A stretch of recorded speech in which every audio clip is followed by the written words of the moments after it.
Chicken নেকের কাছে সামরিক মহড়া ভারতের। ফিলিস্তিনিদের 600 ঘরবাড়ি গুঁড়িয়ে দিল ইসরায়েল। পুতিনের সঙ্গে আমার সাক্ষাৎ না হলে ইউক্রেন ইস্যুর অগ্রগতি হবে না, বার্তা ট্রাম্পের। গাজা নিয়ন্ত্রণে ট্রাম্পের নতুন পরিকল্পনা, ফ্রিডম জোন তৈরি করে গাজার দখল নিতে চান ট্রাম্প। পাকিস্তানের হুঁশিয়ারি, পারমাণবিক ব্ল্যাকমেইল ছাড়াই ভারতকে প্রতিহত করতে সক্ষম পাকিস্তান। এতক্ষণ শুনছিলেন সংবাদ শিরোনাম। বিস্তারিত জানতে আমাদের সাথে থাকুন এবং ভিডিওটি শেষ পর্যন্ত দেখুন।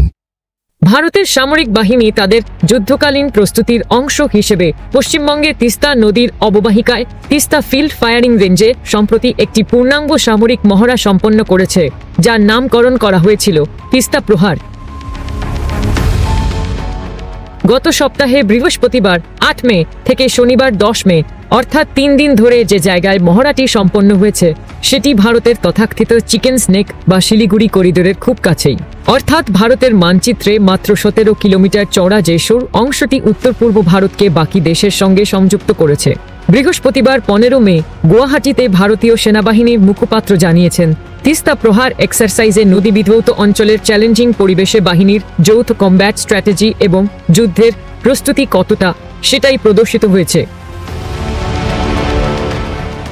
সোশ্যাল মিডিয়ায় একটি পোস্টে তিনি দাবি করেন, এই মহড়ায় ভারতীয় সেনাবাহিনী তাদের আধুনিক অস্ত্রশস্ত্র, ট্যাকটিক্যাল ড্রিল ও খুব দ্রুত অভিযান চালানোর ক্ষমতায় আরও একবার ভ্যালিডেট বৈধতা দেওয়া করেছে, যা তাদের উৎকর্ষ ও আধুনিকায়নের প্রমাণ। সেনাবাহিনীর পক্ষ থেকে তিস্তা প্রহারের যেসব ভিডিও ও ছবি প্রকাশ করা হয়েছে তাতে এই মহড়ায় artillery tank, helicopter, surface to air missile ও অত্যাধুনিক ড্রোন ব্যবহার করা হয়েছে বলে দেখা যাচ্ছে। দিল্লিতে সেনাবাহিনীর একটি সূত্র বিবিসি বাংলাকে বলেছেন, এই মহড়াকে ঠিক রুটিন এক্সারসাইজ বলা যাবে না, কারণ তিস্তার অববাহিকায় এই মাপের সামরিক মহড়া কিন্তু সাম্প্রতিক কালের মধ্যে কখনোই হয়নি। লন্ডন ভিত্তিক জিওপলিটিক্যাল বিশ্লেষক প্রিয়জিৎ দেব সরকার মনে করছেন, এই সামরিক মহড়ার মধ্যে দিয়ে ওই অঞ্চলের প্রতিবেশী দেশগুলোকে ভারত একটা বার্তা দিতে চেয়েছে। এই বিশ্লেষক বলেন, এর মধ্যে একটা সূক্ষ্ম প্ররোচনার উপাদানও হয়তো আছে, যেটা অবশ্যই বাংলাদেশের মুহাম্মদ ইউনূসের অন্তর্বর্তী সরকারকে খুশি করবে না।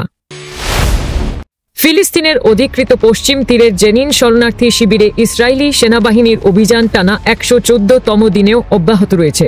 চলমান এই আগ্রাসনে এ পর্যন্ত 600টি ঘরবাড়ি সম্পূর্ণ ধ্বংস করা হয়েছে। বৃহস্পতিবার ফিলিস্তিনি সূত্রের বরাতে এক প্রতিবেদনে এ তথ্য জানিয়েছে ইরানি বার্তা সংস্থা ইরনা।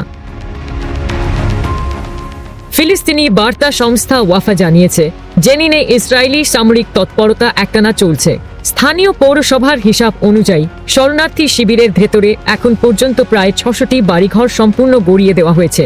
বাকি বাড়িগুলোর অনেকগুলো আংশিক ক্ষতিগ্রস্ত হয়েছে।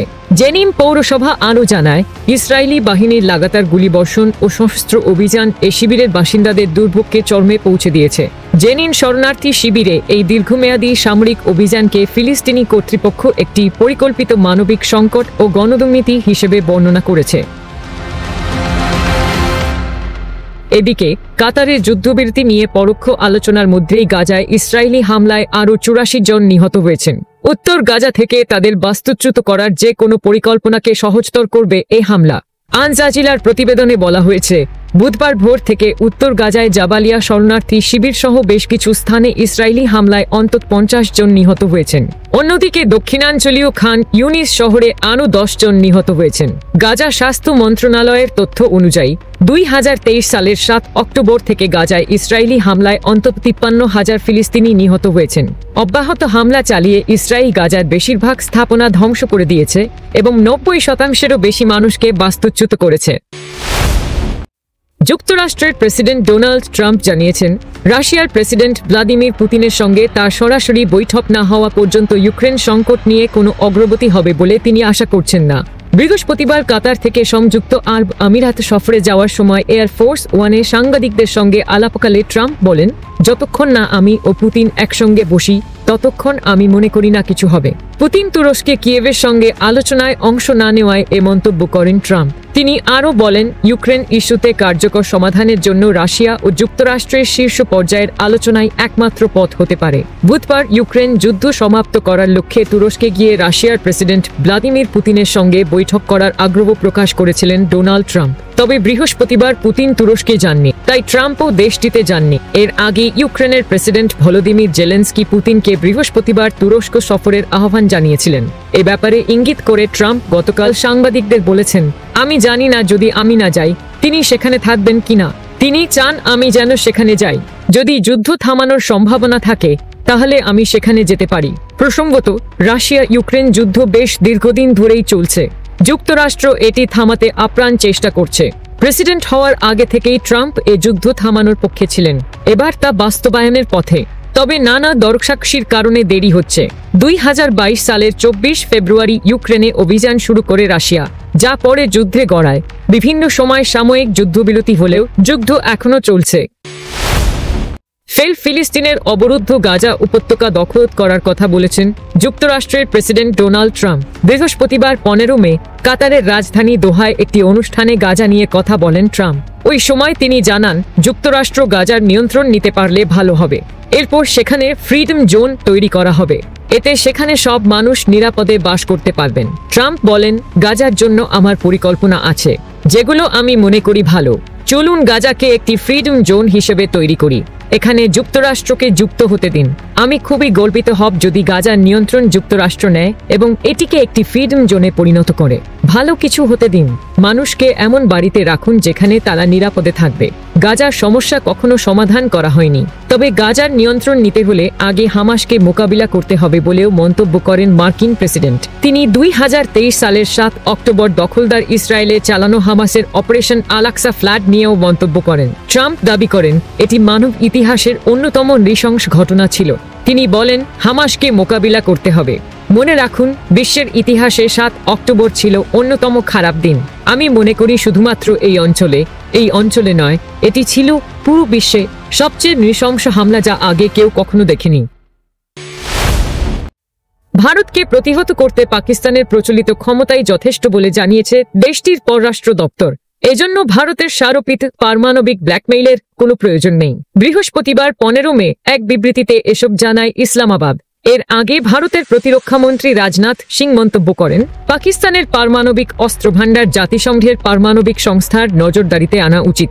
এছাড়া পাকিস্তানের হাতে পারমাণবিক অস্ত্র নিরাপদ কিনা তা নিয়েও প্রশ্ন তোলেন রাজনাথ। রাজনাথের এমন মন্তব্যের পর এই প্রতিক্রিয়া জানালো ইসলামাবাদ। পররাষ্ট্র দপ্তরের মুখপাত্র শাফকাত আলী খান এক বিবৃতিতে বলেন, এই দায়িত্বজ্ঞানহীন মন্তব্যের মধ্য দিয়ে ভারতের আগ্রাসনের বিরুদ্ধে প্রচলিত উপায়ে পাকিস্তানের কার্যকর প্রতিরক্ষা এবং প্রতিরোধের বিষয়ে তার গভীর নিরাপত্তাহীনতা এবং হতাশা প্রকাশ পায়। বিবৃতিতে রাষ্ট্রদূত শাফকাত আরও বলেন, ভারতের প্রতিরক্ষামন্ত্রী রাজনাথ সিং এর মন্তব্য আইএর মতো জাতিসংঘের একটি বিশেষায়িত সংস্থার ম্যান্ডেট এবং দায়িত্ব সম্পর্কে তার অজ্ঞতাও প্রকাশ করে। তিনি বলেন, যদি কিছু করতেই হয় তাহলে আইএএ এবং আন্তর্জাতিক সম্প্রদায়ের ভারতে পারমাণবিক ও তেজস্ক্রিয় পদার্থের বারবার চুরি এবং অবৈধ পাচারের ঘটনা নিয়ে চিন্তিত হওয়া উচিত। গত বছরই মুখপাত্র বিশ্বকে মনে করিয়ে দেন, ভাবা পারমাণবিক গবেষণা কেন্দ্র বিআরসি থেকে চুরি হওয়া তেজস্ক্রিয় ডিভাইস সহ 5 জন ব্যক্তি ভারতের দেরাদুনে পাওয়া গেছে বলে জানা গেছে। পরে একদল ব্যক্তির কাছে $100 মিলিয়ন মূল্যের অত্যন্ত তেজস্ক্রিয় এবং বিষাক্ত পদার্থ ক্যালিফোর্নিয়াম অবৈধভাবে রাখার ঘটনা পাওয়া যায়। মুখপাত্র বলেন, এই ঘটনাগুলো পারমাণবিক এবং অন্যান্য তেজস্ক্রিয় পদার্থের সুরক্ষার জন্য নয়াদিল্লির নেয়া ব্যবস্থা নিয়েও প্রশ্ন তোলে। রাষ্ট্রদূত শাফকাত বলেন, পাকিস্তান এই ঘটনাগুলোর পুঙ্খানুপুঙ্খ তদন্তের আহ্বান জানিয়েছে এবং ভারতকে তার পারমাণবিক স্থাপনা এবং অস্ত্রাগারের নিরাপত্তা নিশ্চিত করার আহ্বান জানিয়েছে।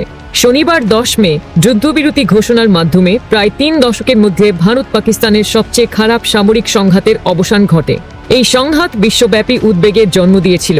এটি একটি পূর্ণাঙ্গ যুদ্ধে পরিণত হতে পারে। এর আগে পহেলগামে হামলার জেরে পাকিস্তানের সন্ত্রাসী অবকাঠামো লক্ষ্য করে অপারেশন সিন্দুর চালানোর দাবি করে ভারত। এরপর পাকিস্তান ও ভারতে পাল্টা হামলা চালালে সংঘাত শুরু হয়।